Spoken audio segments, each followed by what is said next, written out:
Sup? Though. It's been a minute. Nah, man. Let's go. Let's get it. Kill the light. Kill the light. What the hell was that? Go back. Get the clock out of here, man.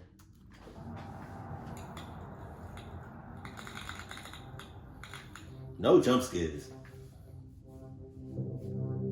This story happened when I was a young kid. I was staying over at my friend Gilbert's house for the weekend. He and his family actually lived on an Indian reservation since they were Native American. Sus.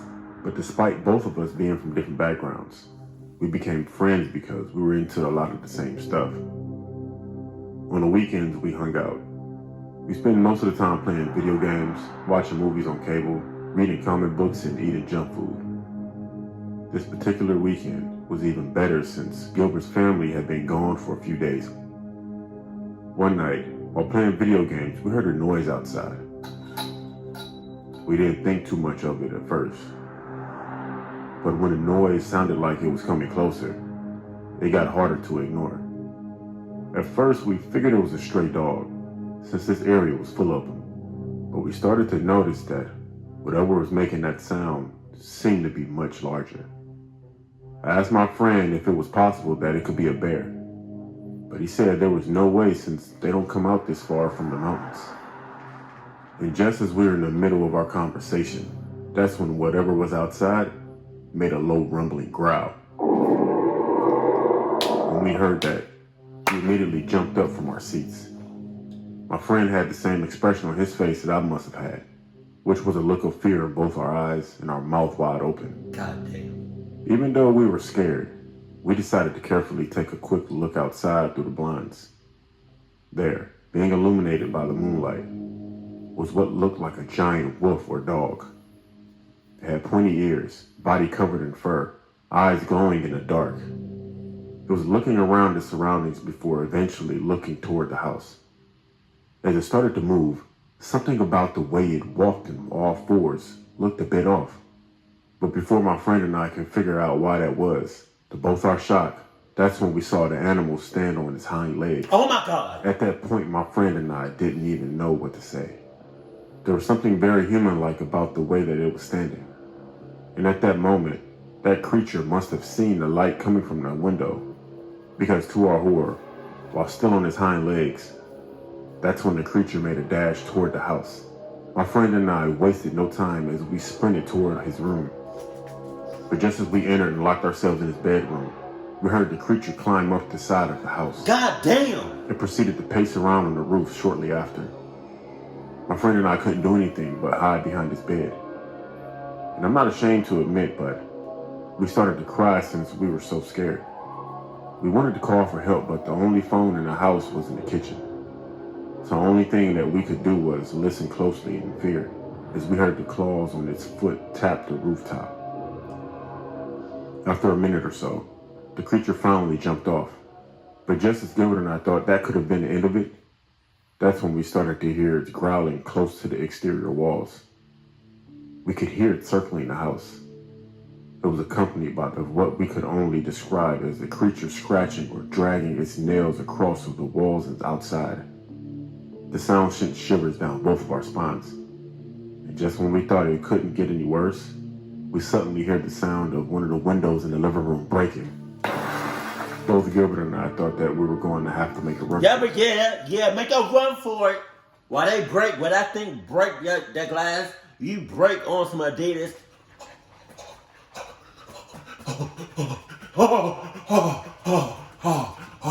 Oh, shit! Because if we didn't, we might have to fight off whatever was breaking into the house. My ass. And just as we braced ourselves, that's when we heard the sound of a truck coming toward the house. What? We both had a sense of relief when we realized the familiar sound of Gilbert's family dogs barking from the flatbed of the truck. Whatever was trying to break into the house had obviously noticed the truck as well, because I just noticed that dog, or that whatever that thing is. I just noticed that right here. That's crazy. The sound of the glass breaking had stopped. But even then, my friend and I stayed where we were. We were still too frightened to move. All we could hear was a bunch of commotion outside. The creature sounded like it was running away as Gilbert's family and their dogs gave chase. It wasn't until they came back that we finally came out from hiding, and we told them what happened. Upon hearing our story, they told us that when they came home, they saw what they thought was somebody trying to break into the house. But as they chased it, they could see that it was an animal of some kind. Unfortunately, the thing ran away so quickly that they lost track of it. Wanting to be cautious, Gilbert's family decided that we all stay in a friend's house that night. Later that night, as we were settling in, Gilbert's family had told us that it was possible that whatever we saw that night could have been a skinwalker. Of course, I had no idea what that was, but they described it. I learned that a skinwalker is a native... Wait a minute. Okay, so three chilling true stories. Hold on. So are skinwalkers real? So they are. Oh my God. American legend, and it's evil. To no surprise, after hearing that, I wasn't able to sleep that whole night. After going home the next day, I eventually spoke to Gilbert on the phone, who informed me that, fortunately, there were no further incidents. But as weird as the story already was, it gets even weirder. A little over a week later, Gilbert had called to tell me that a few kids on the reservation had been walking through the arroyo and found a bunch of junk, including an old fridge. But when they pried it open, that's when they made a gruesome discovery. There inside the old fridge was the decomposing body of a nude man. God damn. I could feel the hairs all over my body standing up after hearing that.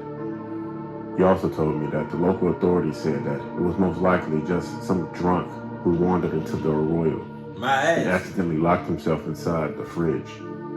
But Gilbert and I had always felt like that story of the dead man in the fridge was something a lot more sinister. It might have been a drunken ass skinwalker. What the hell are we talking about?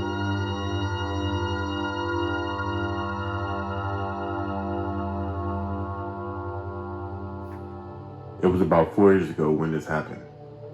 This happened sometime between 2011 and 2012. When it was the spring and summer months, my mom would often go outside the garden, as she loved doing this and still does today. While she would do this, I would always play with my ball or drive my Power Wheels around the front yard. My parents had two cars, a mid-late 2000s Honda Odyssey and a mid-2000s Acura TL. This is important for later on in the story.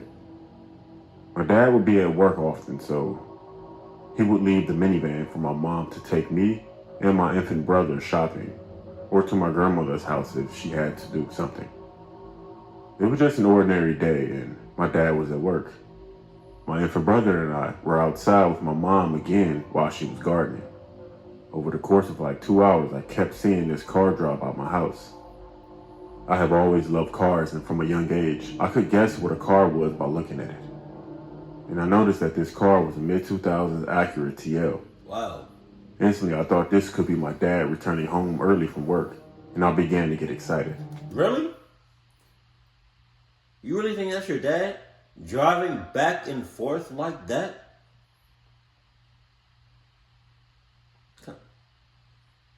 Tony. Come on, Tony.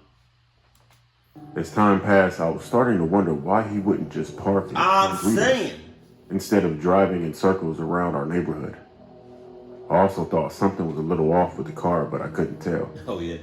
Now, I know that the car was actually gray instead of white, that my dad's model was, but when I was a toddler, I wasn't really good with colors. I kept waiting to see if my dad would finally park the car and come play with me, but the car just kept going up and down the street. My mom had to pop inside real quick to get something. I don't remember what though. As soon as she went inside, the car slowed down and stopped in front of my house. I heard a voice call me over. Me still thinking it was my dad, I went over without even thinking. Oh my God. As I got closer, I realized that it was in fact not my dad. It was some random lady. She was talking to me and asked me if I was having fun playing outside. Oh no. I was actually confused because a second ago, my 4-year-old brain was certain that it was my dad. All of a sudden, my mom came sprinting outside from the front door, yelling at me to come to her. And I obviously did. What? If I was the mom, I would have hauled ass to my kid and scooped him up and went hauled ass back in the house. What? There's a distance. I bet you. I don't know. But there's a distance between you and your boy and the boy to sus girl. So I don't know how close the little boy was to sus girl, but you yelling to your kid to come here while there's distance between y'all, the sus girl could have easily snatched up your son. Lady then floored it down the street and never came back. That was the fastest I've ever seen my mother run in my life. My mom explained to me the dangers of strangers and to never talk to them or go near them. This happened about 10 years ago, and I don't even live in that house anymore. I pretty much forgot about it until it clicked about a year ago. I realized the actual danger that I may have been in. Sometimes I wonder if it was just a creepy lady talking to some kid, or she was actually going to take me. Take you. I guess I'll never know. Take that ass. It's crazy to think that I trusted this lady because she had a car like my dad's. So that shows that young kids are very easily manipulated. So parents with kids, please be careful. Jesus.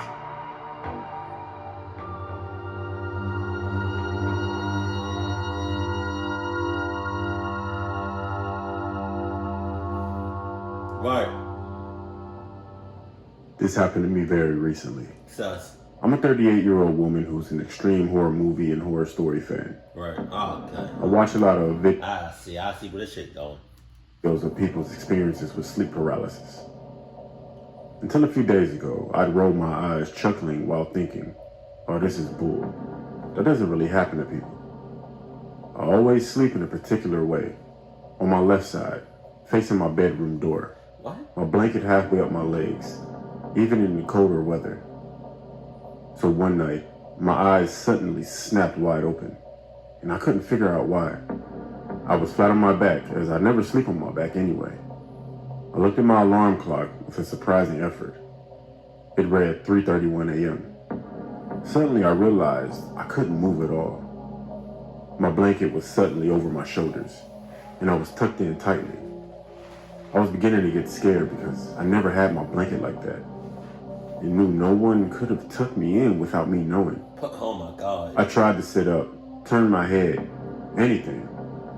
I really couldn't move at all. Blinking was an effort, almost impossible. My only thought was, holy crap, I can't freaking move at all. What the hell do I do now? I couldn't even try to speak. I found my teeth clenched tight and my jaw immobile. At a far corner of my room, I thought I saw a shape quickly jump to another area. Oh my God. Suddenly, my vision began to swim and blur, and I passed out. I woke up at about 9 o'clock with a gasp and a quick yell. I was back in my sleeping position, and my blanket was at my feet. I remember sitting in the middle of my bed trying to figure out what the hell just happened. Finally, after a few minutes, I began to laugh. I realized I had experienced an actual episode of sleep paralysis. I'd never experienced it before, so it was both interesting and rather scary, as I was completely helpless and immobile. Thankfully, it hasn't happened again. I don't want it to, honestly. The only thing I wonder is, what the hell caused that to happen? And what did I see in my room with me? Man. And above all, the thought that puzzles me and freaks me out the most is, Puzzles? what tucked me in that night? Man. And honestly, I almost don't want to know. Then don't figure it out. Don't research it. Don't call nobody. Don't go to no priest. You know? Just leave it alone. Leave it alone until when you die, right? or you go to the other afterlife, right? Then you can figure out what it was. Cause you trying to figure out why you, cause now I'm getting nervous and I'm scared. Gator files. Cause now you're trying to figure out the darkness while you living. And I feel like if you try to figure out what happened to you, you're going to end up in another sleep paralysis. Why is that sticky?